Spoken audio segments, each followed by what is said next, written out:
Billionaire asks waitress for financial advice as a joke, but her first words leave him speechless.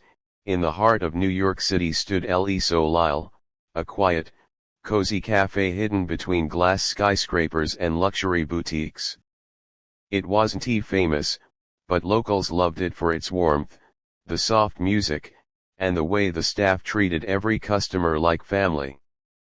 Among those staff members was Ava Coleman, a 24-year-old waitress with tired eyes but an unbreakable spirit.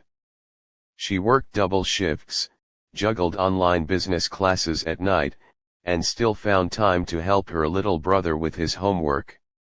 Life had not been kind to Ava. Her parents had died in an accident years ago, leaving her to raise her brother alone, but she refused to give up.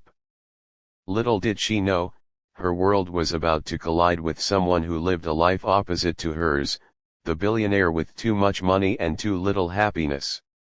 That morning, Alexander Bryant, the 37-year-old billionaire CEO of Bryant Holdings, walked into the cafe with a scowl on his face.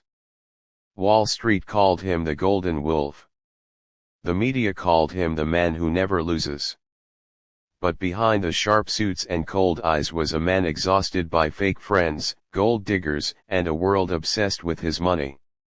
He had just walked out of yet another pointless meeting where his board argued about how to out-earn last quarter's billions. Billions. He didn't even feel anything anymore.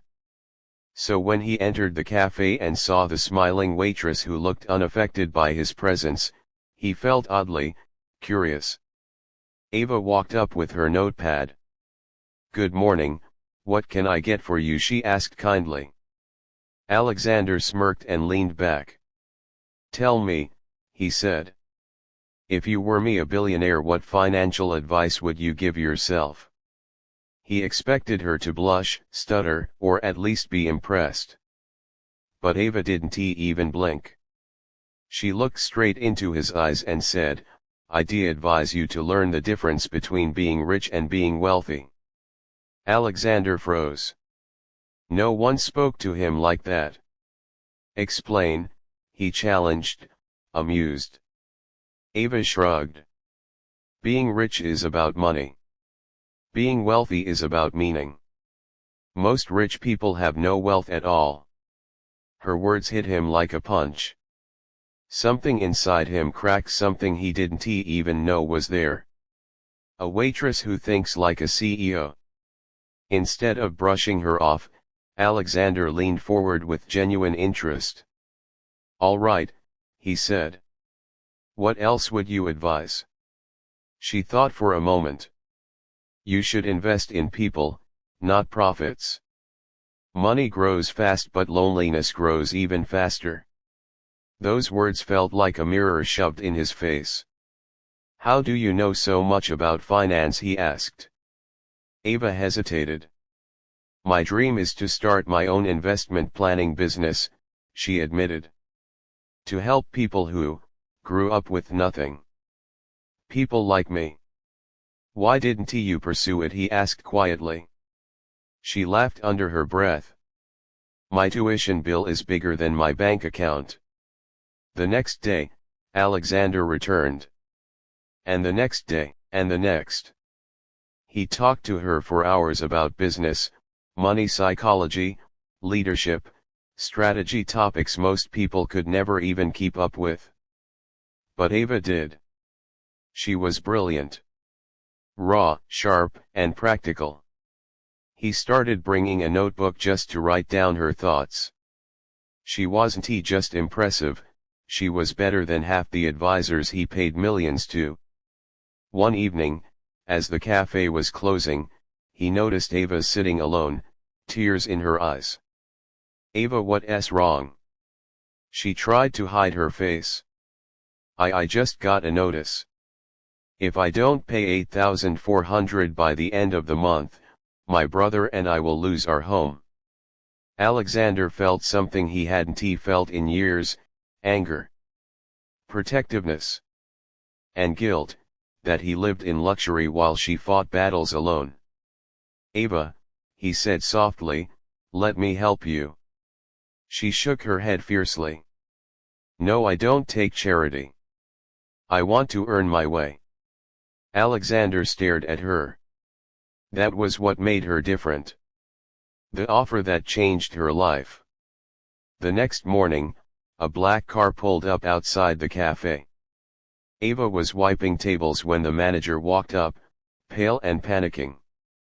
"There's a man here asking for you." Alexander stepped inside, no longer in casual clothes but in a sharp CEO suit. Everyone froze. He walked up to Ava and placed a folder on the table. Inside was a job contract. "Ava Coleman, I want you as my personal investment strategist. Full benefits. A salary of $300,000 a year. And a paid scholarship to complete your degree." Ava's legs trembled. "Why me?" she whispered. His answer came without hesitation. "Because you're the smartest person I've met in years. And unlike everyone else, you care about wealth, not money." Tears streamed down her face. This wasn't charity. This was a chance she earned. I accept," she said, voice shaking. The first board meeting. Alexander took her to a meeting with his senior executives. They looked confused. A waitress in a room full of millionaires. Ava stood before them nervously, then delivered a financial presentation so sharp and innovative that the board sat frozen in awe. When she finished, the oldest board member whispered, "Where on earth did you find her?" Alexander smiled. "In a cafe," he said. "Where true wealth lives." 6 months later, Ava moved into a safe home with her brother. Her online business classes turned into real business consulting sessions. Alexander became more than her boss. He became her mentor, her greatest supporter, and slowly, something more. One evening, they stood by his office window overlooking the city lights. "You know," he said softly, "asking you for financial advice was meant to be a joke." Ava smirked. "And how did that work out for you?" He smiled, eyes warm. "You made me wealthy."